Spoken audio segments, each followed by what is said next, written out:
Weekend majowy, niby spokojnie, a tymczasem stopy czy też oprocentowanie kredytów w bankach pełźnie w górę. Być może nawet już stała stopa dogania kredyt na stopie zmiennej. O tym nam opowie Krzysztof Bontal, ale z nim również poruszę drugi temat, czyli wpływ kredytu 0%, wpływ kredytu mieszkania na start, który jeszcze nie istnieje, a już oddziałuje na rynek, co widzimy. Dwie części tej audycji. Jeżeli interesuje Was rynek nieruchomości, no to oczywiście subskrybujcie nasz kanał. Przypominam, że na stronie symen24.pl nasze audycje z wykresami i z danymi takimi dodatkowymi, a wykresami bardziej stabilnymi niż na ekranie filmu. Zapraszam również do pisania w komentarzach sugestii nowych tematów. Krzysztofie, właśnie śledzisz te banki i od razu podrzucę Ci taki wykres, a Ty opowiedz, co na nim widzimy i dlaczego coś nam rośnie i to był dołek, a już urosło o ponad 1%. Co to jest? Dzień dobry Państwu. Przede wszystkim chciałbym zacząć od wyjaśnienia różnicy pomiędzy ustalaniem oprocentowania tak zwanego zmiennego od oprocentowania okresowo stałego na 5 lat. Różnica jest prosta. My jesteśmy przyzwyczajeni do tego zmiennego i wiemy, że oprocentowanie to jest, do tej pory był WIBOR plus marża. W niektórych bankach jest to WIRON plus marża i tak to jest ustalane. Natomiast oprocentowanie okresowo stałe jest ustalane zupełnie inaczej. Ono w taki bezpośredni sposób nie zależy od stóp procentowych, ponieważ jest ustalane na dłuższy okres, więc banki też weryfikują i patrzą na zupełnie inne też parametry. I tutaj może być rozbieżność. Teraz tak, banki, jeśli chodzi o to stałe oprocentowanie okresowe, albo podają konkretne oprocentowanie, już ustalone przez siebie, albo podają wysokość tak zwanej stopy bazowej oprocentowania stałego. I tutaj w zależności od banku mamy jedną wersję albo drugą. Ten wykres, który mamy teraz przed sobą, to jest wykres stopy bazowej w jednym z banków, właśnie który oprocentowanie stałe, okresowo stałe ustala na tej zasadzie stopa bazowa plus marża. I to jest wykres od tak chyba tam jest zamieniony miesiąc, widzę, z rokiem w tych datach, teraz dopiero na to zwróciłem uwagę. Natomiast to jest prawie od początku listopada, jak kształtowały się te stopy bazowe. No i tutaj widzimy, że do praktycznie stycznia, czyli do końca tamtego roku, my mieliśmy obniżki tego oprocentowania. Natomiast po dołku, gdzieś tam do połowy stycznia, czy tam w styczniu, na pewno w pierwszym kwartale, te oprocentowania w większości banków sukcesywnie idą w górę. Na wykresie mamy samą stopę bazową, do której należałoby dodać marżę, no ale przyjmijmy tą marżę na poziomie takim równych 2%, żeby to łatwo było liczone, no to zobaczymy bezpośrednio, że w ciągu praktycznie, nie wiem, 3 miesięcy, 3-4 miesięcy oprocentowanie okresowo stałe w tym konkretnym banku wzrosło o 1 punkt procentowy, bo jeżeli najniższy punkt mamy 4,75, dodamy do tego te nasze przyjęte 2% marży, no to mamy 6,75. Dzisiaj ta stopa jest na poziomie 5,86, więc jak dodamy 2, mamy już prawie 8, tak? 7,86. Już różnica jest bardzo duża. To nie jest tylko w tym jednym banku, bo są banki, które zmieniają oprocentowania codziennie, są banki, które zmieniają oprocentowania raz na tydzień i w innych bankach też okolice tych wzrostów od 0,5 punktu procentowego do 1 to jest ta norma w przeciągu tego ostatniego kwartału czy ostatnich 2 kwartałów. I my to już widzimy. Może nie było to jakoś tak bardzo odczuwalne albo wskazywane, nakreślane w mediach czy gdzieś w jakichś przekazach, dlatego że działo się to bardzo sukcesywnie. To było codziennie, co tydzień, na zasadzie takiej, nie wiem, ja to nazywam gotowanie żaby, tak? Że jeżeli coś się dzieje powoli, to my tego nie widzimy. Natomiast jak porównamy sobie takie okresy dłuższe, już 3-miesięczne, no to ten wzrost jest dosyć duży. Co ważne, to nie ma nic wspólnego, jeśli chodzi o ten wzrost, o dzisiejsze stopy procentowe, czy dzisiejszy WIBOR na którym jest jeszcze oparta no jednak większość kredytów, które starych, historycznych i jeszcze nawet tych udzielanych ze zmiennym oprocentowaniem. Jeśli chodzi o WIBOR, to on no realnie można przyjąć, że od połowy listopada, jeśli dobrze pamiętam, stoi na poziomie jakieś 5,80, 5,85. Czyli jak wrócimy do tamtego wykresu, nie wiem, Tomku, możesz go wrzucić jeszcze raz? Tak, bardzo proszę, a ty mów tymczasem. To zobaczymy ciekawą rzecz, a mianowicie jak do tej pory były zakładane szybsze obniżki stóp procentowych, no to jednak banki też zakładały, że popularność kredytów ze zmiennym oprocentowaniem może znowu rosnąć, no bo każdy będzie, znaczy nie każdy, ale dużo klientów może myśleć w ten sposób, że dobra, no poniosę ryzyko tej zmiennej stopy procentowej, no ale jeżeli są przewidywania, że to jednak ma iść w kierunku spadków, no to może lepiej skorzystać z tej, w cudzysłowie, to takie mylne stwierdzenie, ale promocji. I jeżeli, tutaj Tomek teraz nam wskazuje te miejsca. Ja tu wskazuję miejsca nawet takie, pokazuję, wiesz, różnicę między w zasadzie ta górna linia to jest no mniej więcej oprocentowanie kredytów na zmiennej stopie i te ze stałą stopą były odpowiednio tańsze, tak? Tutaj nie oprocentowanie, ale musicie sobie wyobrazić Państwo tę marżę dodatkową 2% do tego wykresu, który Krzysztof narysował. Tak, i o co chodzi? Chodzi o to, że przez długi czas oprocentowania zmienne były wyższe niż oprocentowania stałe, tak? No bo jeżeli ta górna linia praktycznie pozioma w tym okresie, i to w tym zakresie dat, który tutaj jest, ona tak naprawdę była praktycznie pozioma. WIBOR 6-miesięczny tak wyglądał.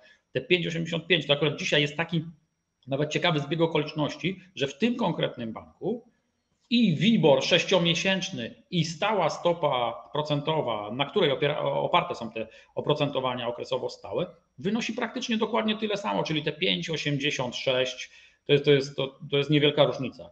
No i teraz pytanie, gdzie to pójdzie dalej?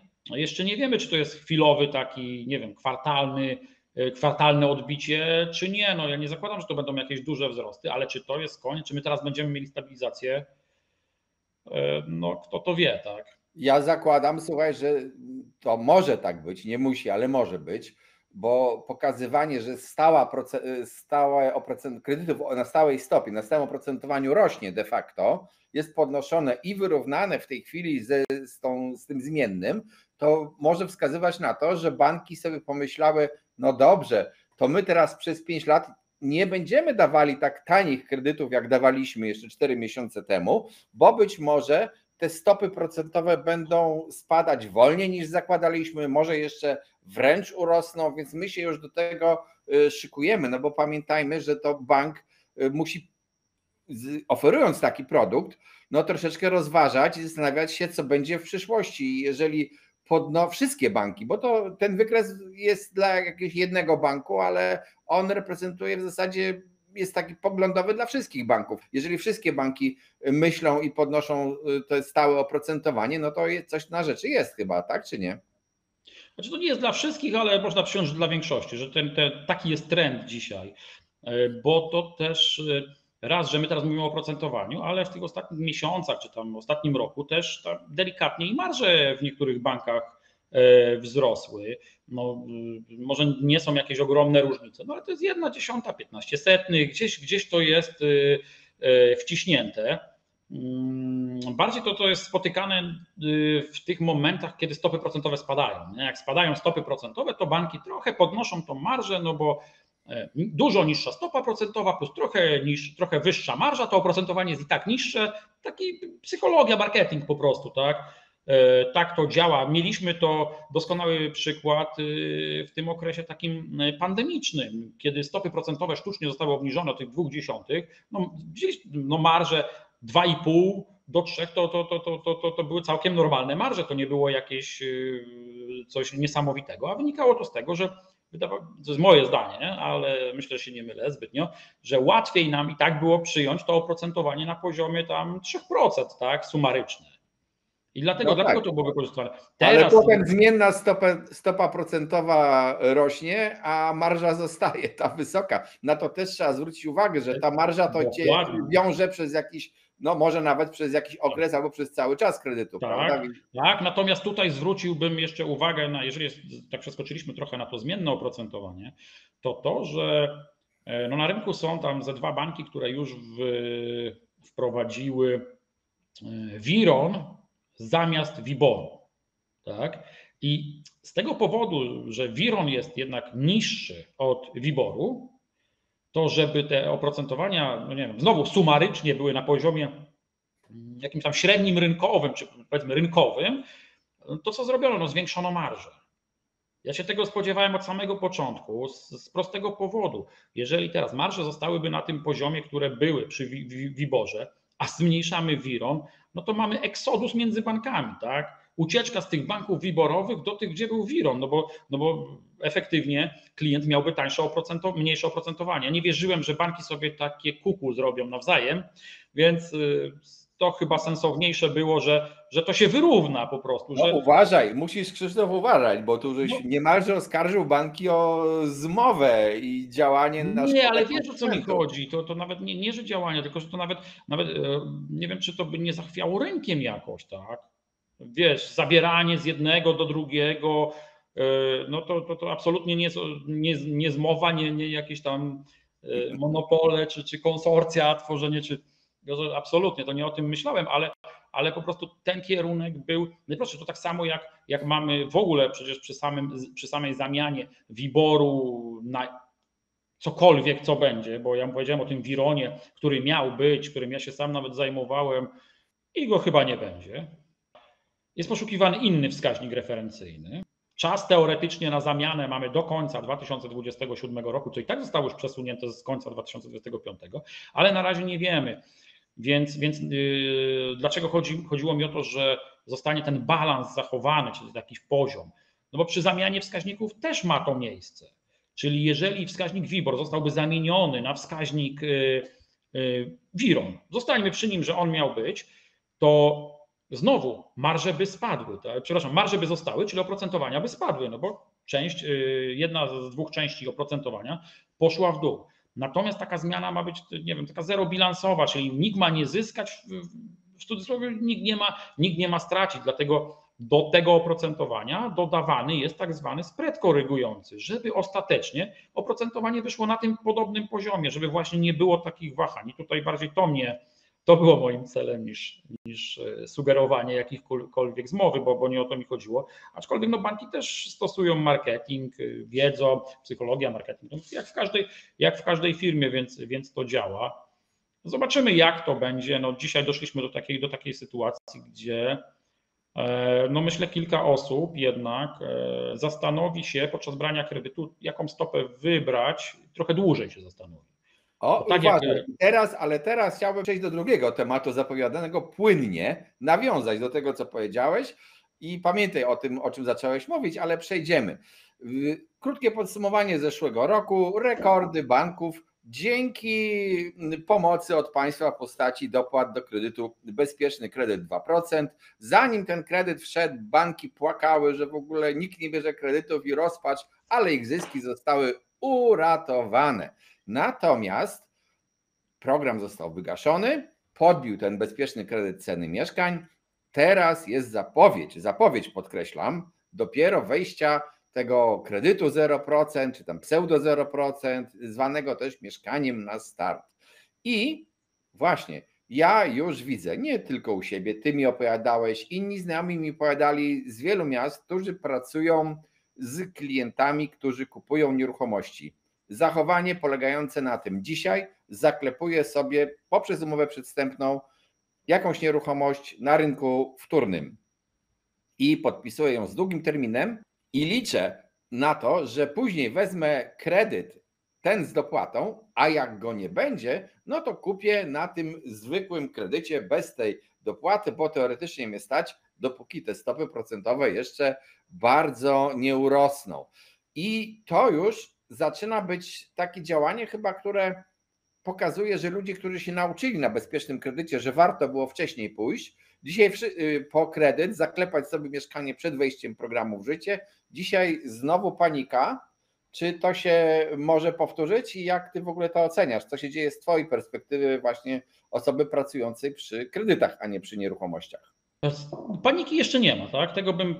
Paniką bym tego nie nazwał, aczkolwiek to wszystko, co powiedziałeś, się zgadza. Już są pytania, są klienci, którzy rezerwują nawet do końca roku. Co akurat, jeżeli w ogóle ktoś już się zdecyduje na taki krok, no to ja uważam, że to jest w ogóle minimalny termin dzisiaj. On jest o wiele dłuższy praktycznie niż ten, który gdzieś tam mieliśmy przy bezpiecznym kredycie czasami, bo w bezpiecznym kredycie jednak te informacje, kolejny raz powtarzam, które dochodziły na rynek, one były jakieś sukcesywne i można się było spodziewać, kiedy to nastąpi. Tutaj to my tak naprawdę nie wiemy, czy nastąpi, a jak nastąpi, to nie wiemy kiedy. Tu jest od wielu rzeczy to uzależnione. Natomiast coraz więcej jest pytających o ten program, bo o ile on ma bardzo dużo przeciwników, tak, zresztą na każdym kroku gdzieś widzimy, ostatnio chyba był nawet jest informacja o tym, że protest ma być 6 maja, prawda, w Warszawie przeciwko temu kredytowi. Wiemy, że na pewno dużo opinii, petycji, dużo listów i korespondencji było przygotowywane przez wiele osób, wiele organizacji w trakcie tych konsultacji takich społecznych ministerstwa. Zobaczymy, jak to wpłynie, czy to zmieni, więc tutaj jeszcze tego nie wiemy. Natomiast znowu po pokazaniu projektu mamy dosyć mało informacji. Nie ma żadnych następnych informacji. Dzisiaj widziałem jutrzejszy harmonogram posiedzenia Rady Ministrów, no i tam tego kredytu nie ma na tym posiedzeniu, czyli to jeszcze jest jakiś dosyć wczesny etap. No zakładam, że jednak weryfikują te konsultacje, te opinie z konsultacji. Natomiast to jest ta strona autorska. Ale jest druga strona, czyli tego bezpośredniego beneficjenta w postaci kredytobiorcy, który po prostu, jeżeli chce już nabyć nieruchomość, to chciałby ją nabyć taniej. Jak ma się kredytować, no to co by chciał? No chciałby mieć tańszy kredyt, ciężko go o to obwiniać, no bo jak ja mam coś wybierać, to chcę, żeby to było tańsze i już ludzie zaczynają o tym myśleć. Już ta świadomość klientów jest większa, to tak jak powiedziałeś, po tym bezpiecznym kredycie. Bo my przed bezpiecznym kredytem też widzieliśmy już to zainteresowanie, nawet od jesieni tam 2022 roku, ale te pierwsze miesiące to były bardziej takich osób, wydaje mi się, z branży, które chciały może gdzieś, ktoś chciał zarobić, tak, nie wiem. I teraz to takie trochę samo nakręcająca się znowu przepowiednia, nie? Jednak spory udział w tym trochę też napędzaniu strachu, bo to tak jest przed tymi cenami, mają przeciwnicy programu. Ja wiem, że to prawdopodobnie jest nieświadome, tak? Ale jeżeli ja w internecie ciągle czytam wypowiedzi sensowne czasem bardzo często sensowne, źle użyłem słowa, tych przeciwników, oni mają w wielu przypadkach przecież bardzo trafne argumenty, ale jeżeli ciągle się mówi o tym, że ten program jest zły, bo on ma podnieść ceny nieruchomości, no to co zostaje w głowie, tak? Jeżeli ma być wprowadzony, ma podnieść ceny nieruchomości, więc naprawdę duży udział w tym tak zwanym FOMO mają przeciwnicy tego programu. Mówię, ja powtarzam, że pewnie nieświadomie, ale tak to odczytuje druga strona. Druga strona słucha osób, które mają coś do powiedzenia i które może uważać za autorytety, prawda?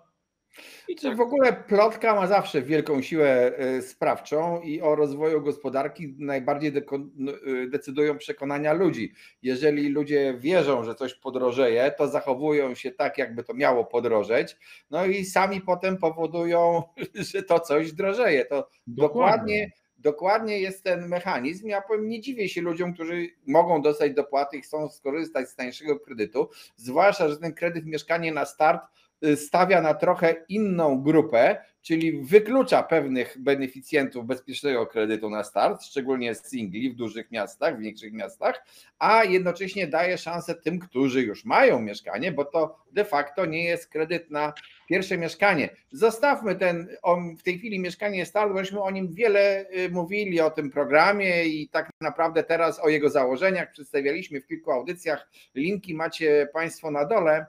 ale chciałbym właśnie powiedzieć o tym, że widzisz już, krótko mówiąc, te takie zachowania. Ja też widzę, jak powiedziałem, w innych miastach też widać. Widzimy też jednocześnie to, że banki, odkąd skończył się bezpieczny kredyt, czyli od przełomu 2023-2024, zaczynają podnosić oprocentowanie tych swoich kredytów możliwych do dostania. Wyrównują się właściwie, cena kredytu tego ze stałą stopą wyrównuje się z tym kredytem ze zmienną stopą i teraz tak naprawdę to trzeba mocno pomyśleć, na który kredyt należy się decydować.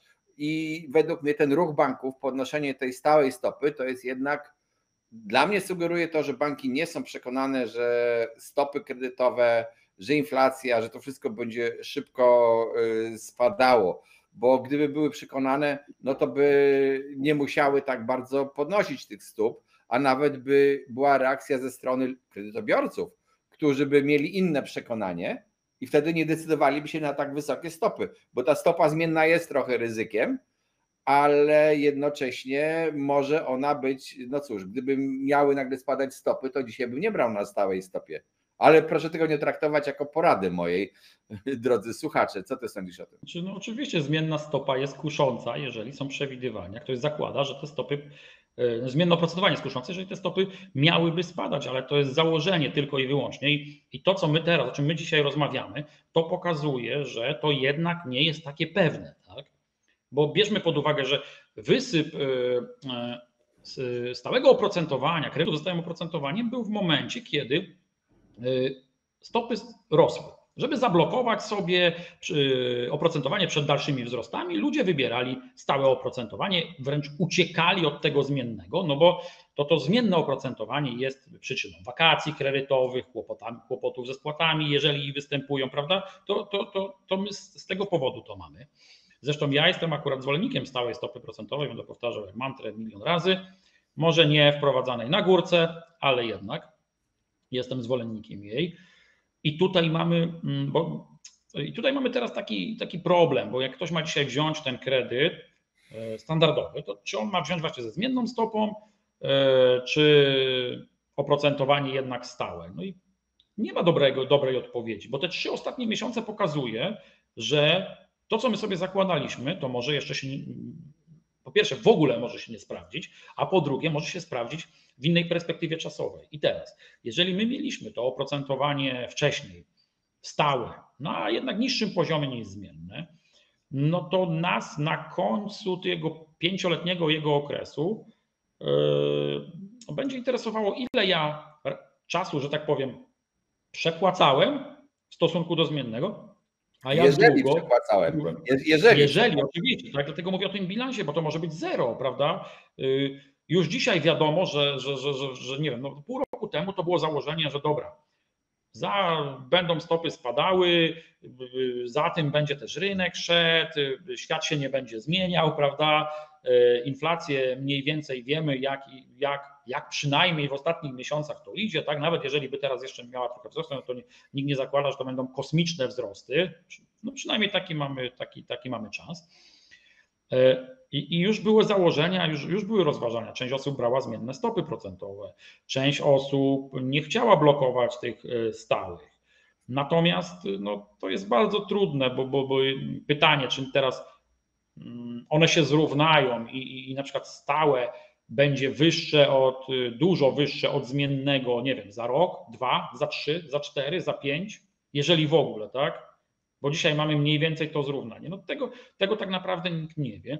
Tym bardziej, że dzisiaj można fajnie pokazać, że stałe oprocentowanie to nie jest do końca wynik dzisiejszych chwilowych stóp procentowych. Tak? Bo to, co mówimy, WIBOR w tym naszym zakładanym okresie, to już jest prawie pół roku, bo od połowy listopada, on stoi to jest konstans, no to te 5,80, na razie jakoś pewnie się nie zmienia. To też pokazuje, bo to jest WIBOR 6-miesięczny, czyli on patrzy do przodu, tak? Że w tych 6 najbliższych miesiącach tam się niespecjalnie ktoś spodziewa obniżek, przynajmniej radykalnych stóp procentowych, prawda? To też pokazuje, trochę przyszłość, tylko tą przyszłość bardzo krótką. To, co mamy w przypadku oprocentowania stałego, no jednak pokazuje tą przyszłość naszą trochę dłuższą.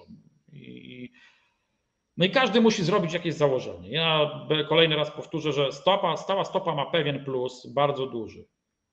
Święty spokój. Jeżeli ja dzisiaj akceptuję tą ratę, która jest, to ja wiem, że przez 5 lat przynajmniej, jak będę ją trzymał przez 5 lat, znaczy ten kredyt, to ono mi się nawet o złotówkę nie zmieni. I to jest wbrew pozorom bardzo wygodne.